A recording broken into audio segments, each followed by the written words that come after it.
सहनाववतु सहनौ भुनक्तु सह वीर्यङ्करवावहै तेजस्विनावधीतमस्तु मा विद्विषावहै। ॐ शान्ति शान्ति शान्तिः।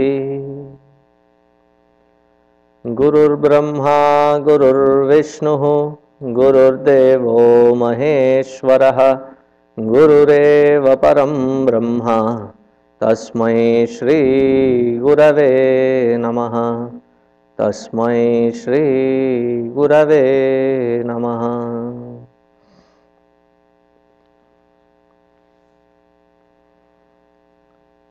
We are in the 16th shloka. Repeat after me. भ्राजिष्णुर्भोजनं भोक्ता भ्राजिष्णुर्भोजनं भोक्ता सहिष्णुर्जगदादिजः सहिष्णुर्जगदादिजः अनघो विजयो जेता विश्वयोनिः पुनर्वसुः।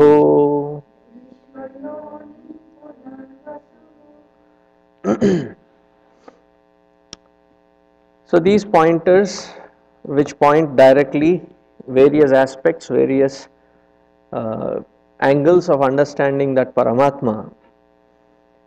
So we have seen till the 140th word or pointer. Today we start with the 141st pointer. Bhrajishnuhu bhojanam bhokta Sahishnuhu jagadadijaha anagaha vijayaha jeta vishwayonihi punarvasuhu. Bhrajishnuhu. Bhrajishnuhu, the meaning is the one who is self-effulgent. Bhrajishnu prakashaika rasa tvat, the one who has the capacity to illumine by its own self. What are the things that are having that kind of illumination? So one kid had said that there are these little bugs in the night time. When they start flying around, they have the self-illumination. Fireflies. So is it Bhagwan is a firefly? Bhagwan is there in the firefly also. Not just exclusively that, but also inclusive of that. Bhrajishnuhu. Bhrajishnuhu, the one which is self-effulgent. Prakasha eka rasatvat. Everything that is conscious is called the illumining faculty. Everything that is conscious.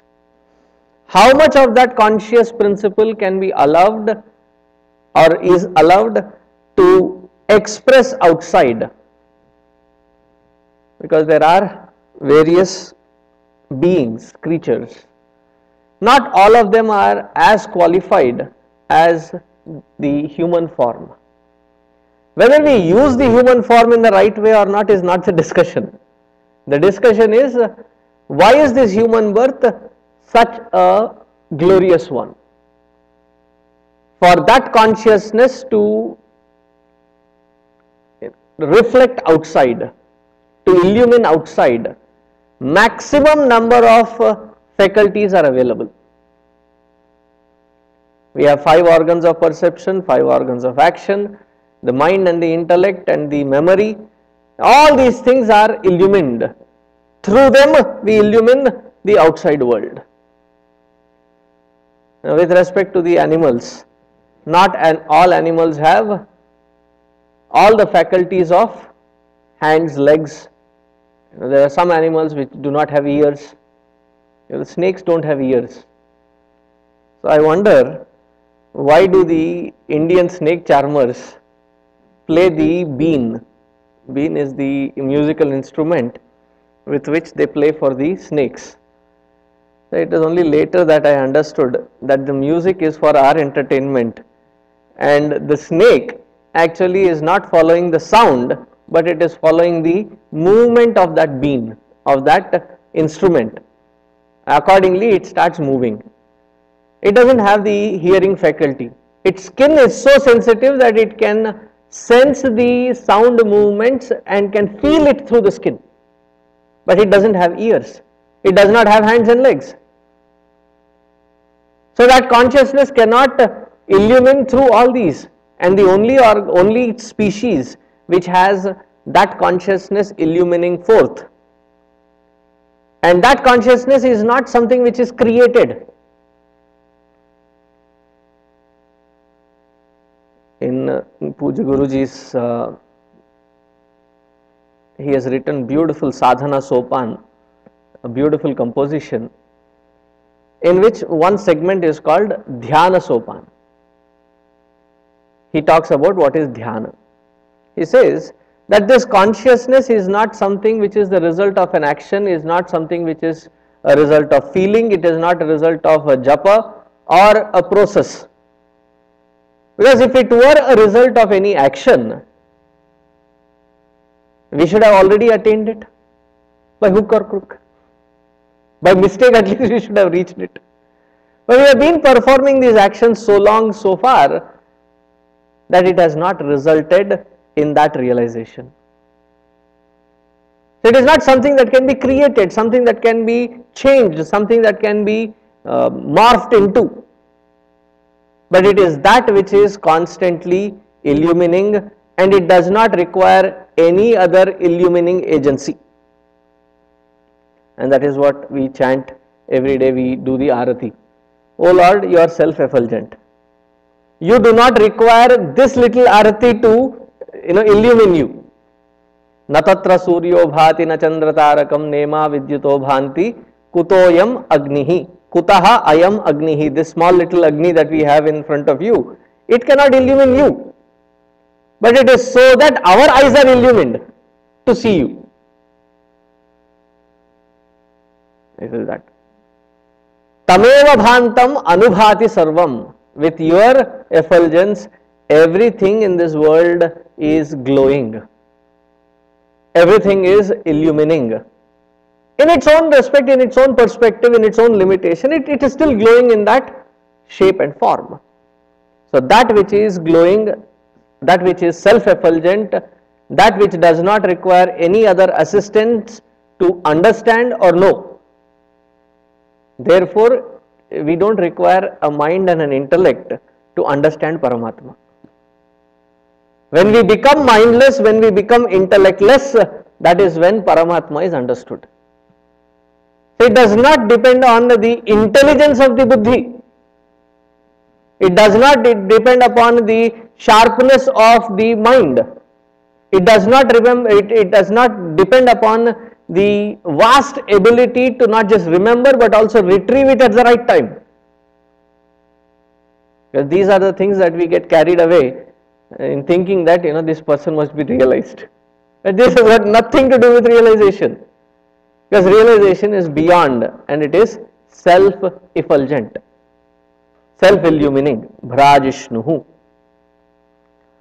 Where does it illumine? How does it illumine itself? This is as the entire world of bhojanam. Now, bhojanam, very loosely translated, is food. That is why food is respected. That will be beautiful, right? If Bhojanam is Bhagavan's name and you want to name somebody, name them as Bhojana. Bhojan Kumar or Bhojana Priya. I am just thinking, next time somebody asks me some unique name, I will give them this name. Bhojan Kumar. Bhojanam. What does Bhojanam mean? Food. But here, it is not stopping itself from the edible food. That is one kind of food, food that which we eat. Choshyam, lehyam, there are foods that we drink, payam, there are foods that we suck on, there are foods that we lick on, there are foods that we chew on. This is literally the food that which can sustain us. But the different foods, food for the eyes are the forms, food for the ears is the sound, food for the nose, nostrils is the smell. I am not qualifying it as either good or bad. This is the smell, is the food. The food for the tongue is the taste, and food for the skin is the touch. And that is why we also say food for thought. When we are listening to something which is very, very subtle, and we say this is, a take home message, this is food for my thought. It is not thought of food that I will be at 9 o'clock, but it is the food for the thought. So all these kinds of bhojana, what are they? That which sustains these different organs, that which sustains these different species, different creatures, different beings, those are called the very expression of Paramatma. That he not only creates this beautiful universe, but also creates enough opportunity to sustain that creation. Therefore, the greatest service, at least for Hindus, for that matter humanity I should say, greatest service is when we can feed somebody. It's called Annadana. And that is why whenever I receive food, I say, Annadata Sukhi Bhava. As there are more than one of us eating, and I end up saying, Anna Khata Sukhi Bhava. Those who are eating it also, may they be Sukhi. Because it is said that you give anything to humanity, they'll never feel satiated, they'll never feel complete, they'll never stop asking. But food is one thing that you offer, that everybody who is eating has to come to a point wherein they say, enough, I am full now, I don't require anything more. That is one dana which is called a complete dana. It is like offering Paramatma to them, offering an opportunity of Paramatma to them. That is why Annadana is called that kind of a sacred dana, sacred sacrifice.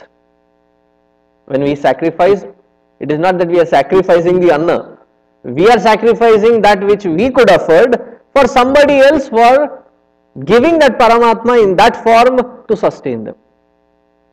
That is Annadanam Mahadanam. It is called the greatest dana. Greater than Annadana is teaching them how to stand on their own feet so that they can feed themselves. Because when you make them a habit that food is given, you are giving them basic necessity to survive.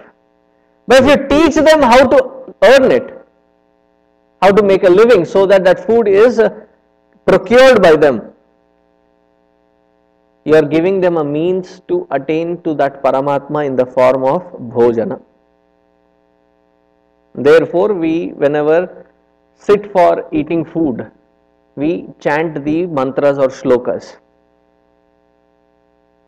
We say that Annapurne Sadapurne Shankara Prana Vallabhe Jnana Vairagya Siddhyartam Bhikshan Dehi Cha Parvati.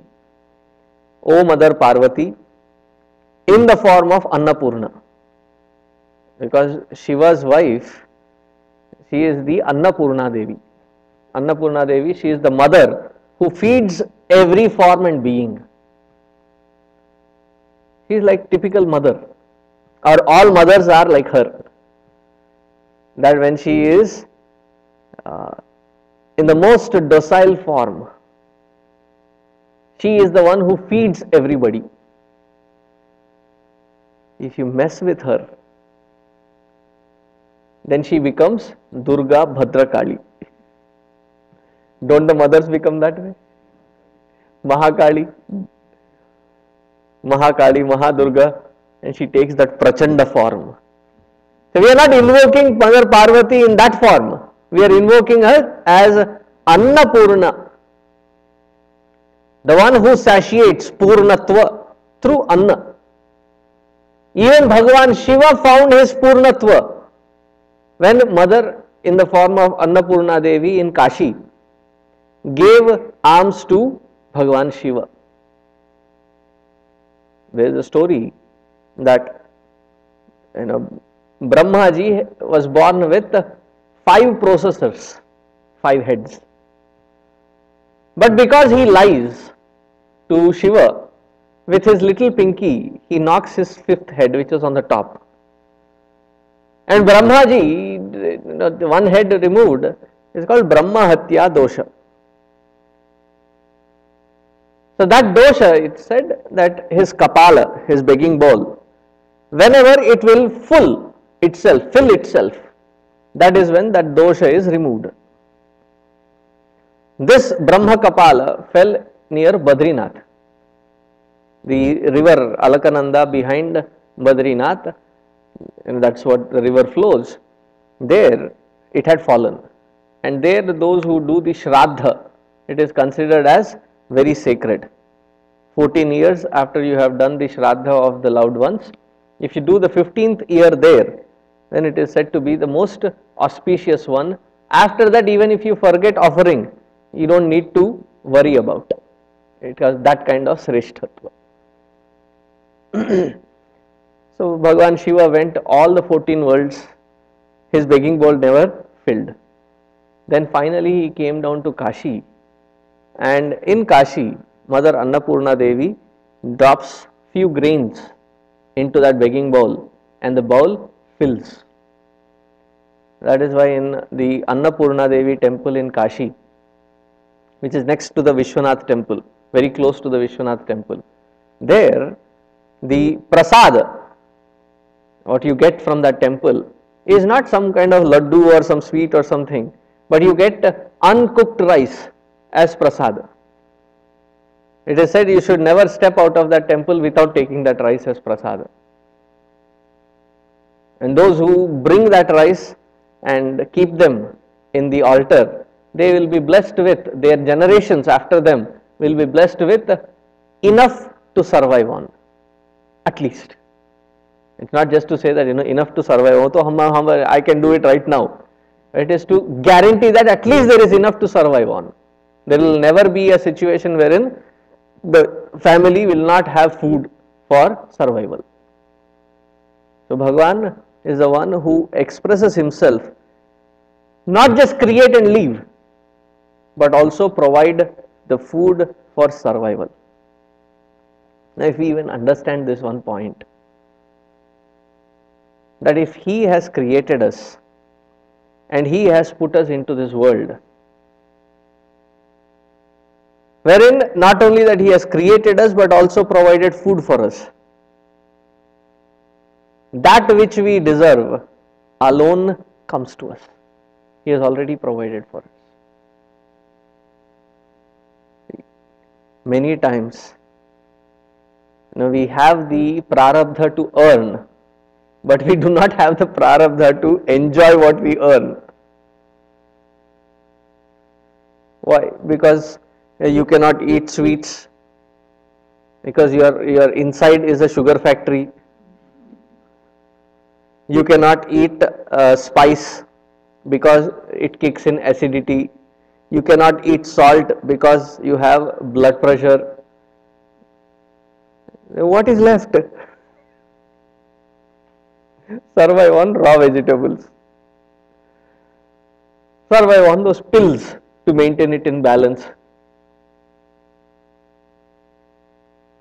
So Bhagavan gives not just the birth or the opportunity to be born as human being, but also takes care of us by providing that which is necessary. If that is provided for, what should the human effort be towards? Only two things. Fulfill the responsibilities and offer those responsibilities to the highest altar. Second is to understand and realize that for which we are born, that for which is the very purpose that we are born for, to realize one's own true nature. But if the priority gets changed,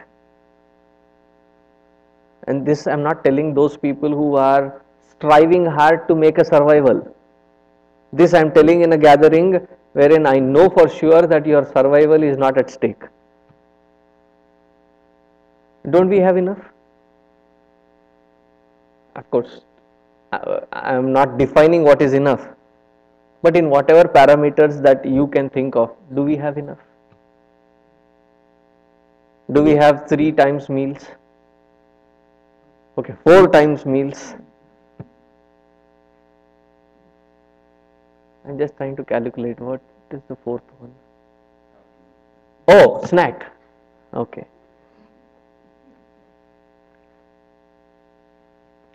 In Gujarati they call it farsan.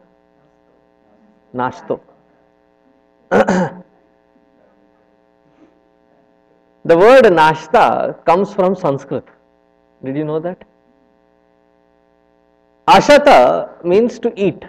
Ashana means hunger. Ashana, pipasa, hunger. Nashta means you munch on something, not gobble up. Na ashatavat. You eat as if you have almost not eaten.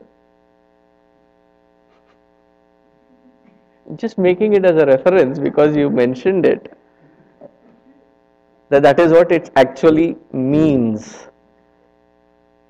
In the name of Nashta, we have the full course right there. We have chai, we have various kinds of samosa, papad, and that and this.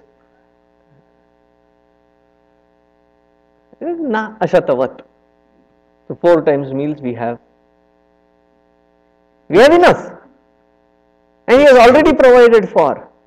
If he has already provided for, like as parents, don't you tell your children, we are already striving hard to provide everything for you. And what is it that we expect from them? Put your whole mind in learning good and earning a good score.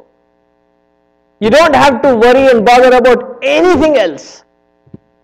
Don't we say that?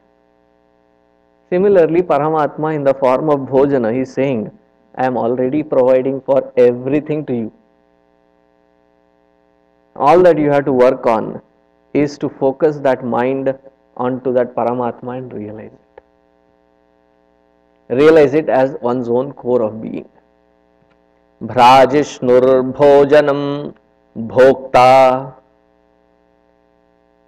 Now, if you look at it from the other perspective, Anna bhokta api sukhi bhava, right? Who is the one who is enjoying it? You put a chai near the stool or the chair. Do you think the chair is going to enjoy it?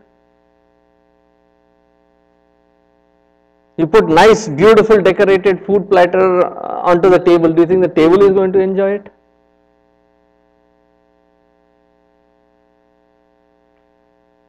You put food around the one who is dead. Do you think the dead man is going to enjoy it? It's only as long as you are alive. And what is it that is keeping them alive? That which is keeping them alive, that because of which we are able to interact with this bhojana, that is called bhokta. In true sense, it is that consciousness because of whose presence the eyes we can enjoy the forms, Through the ears we can enjoy the sounds. Of course, different the eyes, different ears, different tastes. And every generation there is a volume of difference of taste.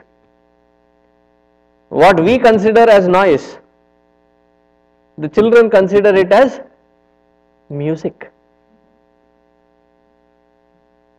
Right? Somebody, this car I just said, these days I've been traveling quite a bit on the Yuva Kendra thing. So there's Yuva Kendra guys who come to pick me up. And just to understand the pulse of the one who is driving, I immediately turn on the stereo system. And you should see their face and their reaction. Should I change the CD?